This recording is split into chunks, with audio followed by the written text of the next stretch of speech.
আসসালামু আলাইকুম everyone, welcome back to my channel. যে যেখান থেকে আজকের ভিডিওটি দেখছেন আশা করি সবাই ভালো আছেন, সুস্থ আছেন। তো আজকে আমি আপনাদের মজাদার একটি বিকেলের নাস্তা ডিম আলুর চপ করে দেখাবো। আশা করছি সবার ভালো লাগবে। এটা ছোট বড় সকলেরই পছন্দ এবং রমজান মাসে বেশিরভাগ এই ডিম আলুর চপটা করা হয়। এমনিতেও আপনারা প্রতিদিনের বিকেলের নাস্তায় কিংবা বাচ্চাদের টিফিনেও পরিবেশন করতে পারবেন এবং তৈরি করে নিতে পারবেন। এই রেসিপিটা খুবই সহজ তৈরি করা, চাইলে একবার বাসায় ট্রাই করবেন। আশা করছি আজকের ভিডিওটি সবার ভালো লাগবে। তো মূল রেসিপিতে চলে যাব। এখানে আমি সিদ্ধ করা 4টি আলু নিয়েছি আর হাতের সাহায্যে ভালোভাবে এটাকে ম্যাশ করে নিতে হবে। তো একটু ভালোভাবে ম্যাশ করতে হবে যাতে কোনো দানা না থাকে। তো আমার ম্যাশ করা হয়ে এসেছে। এই পর্যায়ে অ্যাড করে দিতে হবে পেঁয়াজ বেরেস্তা, দিতে হবে ধনিয়া পাতা কুচি, এরপর দিয়ে দিব এখানে তেলে নেওয়া শুকনা মরিচ গুঁড়ো করা। এখানে আমি 3টে শুকনা মরিচ একটু তেলে গুঁড়ো করে নিয়েছি। দিয়ে দিব স্বাদ মতো লবণ, দিয়ে দিব হাফ চা চামচের একটু কম জিরার গুঁড়া আর 1 চিমটি গরম মশলার গুঁড়া। এখন এখানে কিছু পরিমাণ সরিষার তেল দিয়ে হাত দিয়ে ভালোভাবে আলুর মিশ্রণটাকে তৈরি করে নিতে হবে। যেভাবে আমরা ভর্তাটা করি ঠিক সেভাবে, কোনোভাবেই কিন্তু এখানে দানা দানা থাকা যাবে না, তাহলে কিন্তু আলুর চপটা একদমই খেতে মজা হবে না। তো আমার রেডি করা হয়ে গেছে। এখন আমি ডিমটা কেটে নিব। তো এরপর যে আমি একটি চাকুর সাহায্যে ডিমের মাঝখান বরাবর কেটে নিচ্ছি। এখানে আমি ডিমটাকে 2 ভাগ করে নিয়েছি, আপনারা চাইলে কিন্তু 4 ভাগও করতে পারেন। তো একটা আমি 4 ভাগ করে দেখিয়ে দিচ্ছি। চাইলে এই 2 ভাবেই আপনারা ডিম আলু চপটা করে নিতে পারেন। এখানে আমি 2 ভাবেই দেখিয়ে দিব। অনেক সময় বাচ্চারা ডিমটা খেতে চায় না, ওই পর্যায়ে এভাবে ডিম আলুর চপটা করে দিতে পারেন টিফিনে, তাহলে দেখবেন কখনোই টিফিন বাটি খালি আসবে না। তো আমার ডিমটা কেটে নেওয়া হয়ে এসেছে। এই পর্যায়ে আমি কিছুটা পরিমাণ আলুর মিশ্রণ হাতে নিয়ে এভাবে গোল করে অন্য একটি হাতে এভাবে একটু চ্যাপটা করে নিতে হবে। মাঝখান বরাবর ডিমটাকে বসিয়ে দিতে হবে। এভাবে চারপাশ থেকে আলুটা এনে মুখটা বন্ধ করে দিতে হবে। কোনোভাবে কিন্তু ডিমটা দেখা যাবে না, ওইভাবে আলুর লেয়ারটা দিতে হবে। এভাবে হাত দিয়ে একটু গোল করে নিতে হবে, অর্থাৎ লম্বা একটা শেপ দিতে হবে। চাইলে আপনারা এটাকে গোল করেও দিতে পারেন, কোনো সমস্যা নেই। এভাবে প্রত্যেকটা আলুর চপ বানিয়ে নিতে হবে।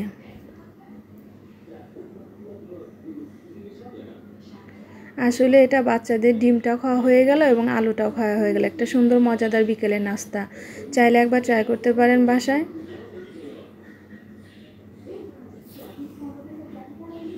আলুর মিশ্রণটা কিন্তু অনেক সফট হতে হবে, তাহলে কিন্তু আলুর চপগুলো বানাতে খুবই ইজি হবে। এভাবে আলুর মিশ্রণটা হাতের সাহায্যে গোল করে অন্য একটা হাতে এভাবে নিয়ে মাঝখান বরাবর এভাবে চ্যাপটা করে দিতে হবে, অর্থাৎ আলুটাকে একটু ছড়িয়ে দিতে হবে। এবার মাঝখান বরাবর ডিমটাকে দিয়ে চারপাশ থেকে আলুটাকে নিয়ে এসে মুখটা বন্ধ করে দিতে হবে আর 2 হাত দিয়ে একটু গুলিয়ে এই ডিমের চপটাকে একটু শেপ দিতে হবে। জাস্ট এই পর্যন্তই, অনেক ইজি। আপনারা ভিডিওতে দেখেই বুঝতে পারছেন কতটা ইজি। আপনারাও ইনশাল্লাহ পারবেন। তো আমার সবগুলো আলুর চপ তৈরি করা হয়ে গেছে। এখানে আমি একটি বাটিতে একটা ডিম ফেটিয়ে নিচ্ছি।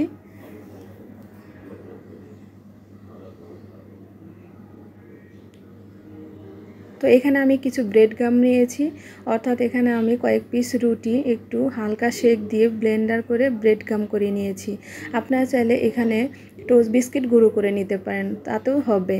তো এখন আমি একটি আলুর চপ এভাবে ডিমে ভিজিয়ে, অর্থাৎ ডিমে একটু নাড়াচাড়া করে আমি ব্রেড গ্রামে দিয়ে কোটিং করে নেব, অর্থাৎ কোট করে নেব। এতে করে টেস্টটা ভালো আসবে। চাইলে আপনারা ব্রেড গ্রামে না দিয়ে শুধু ডিম দিয়ে ভিজিয়েও তেলে ভেজে নিতে পারেন। তবে এই ব্রেড গ্রামে দিলে দেখতে সুন্দর লাগে এবং বাচ্চারা কিন্তু খেতে অনেক আগ্রহী হয়। দেখতেই পাচ্ছেন আমি কিভাবে কাজটা করছি।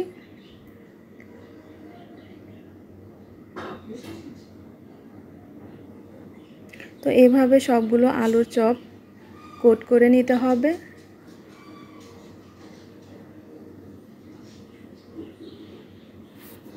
আমি একদম সহজ রেসিপি শেয়ার করার চেষ্টা করেছি। আশা করছি আপনাদের ভালো লাগবে।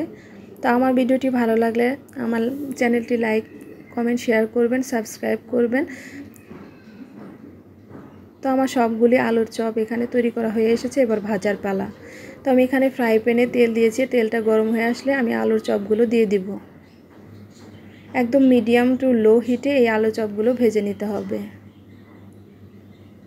এটা খেতে কিন্তু অসাধারণ, একবার হলেও ট্রাই করে দেখবেন, বাচ্চাদের এবং বড়দের সকলেরই পছন্দ হবে।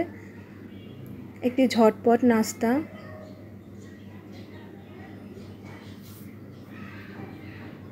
এভাবে উল্টে পাল্টে এক পাশ ব্রাউন কালার হয়ে আসলে অন্য পাশে এভাবে ব্রাউন কালার করে নিয়ে ভাজতে হবে।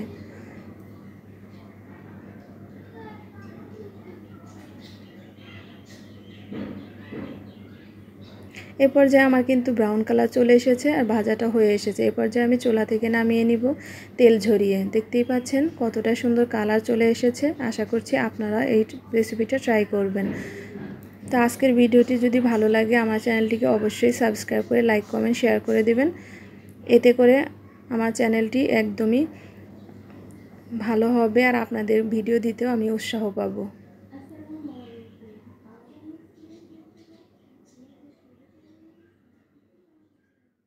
আপনারা যে কোনো রেসিপি পেতে চাইলে আমার চ্যানেলটিতে কমেন্টস করবেন। আজকের ভিডিও পর্যন্ত, আশা করি সবাই ভালো থাকবেন। আল্লাহ হাফেজ।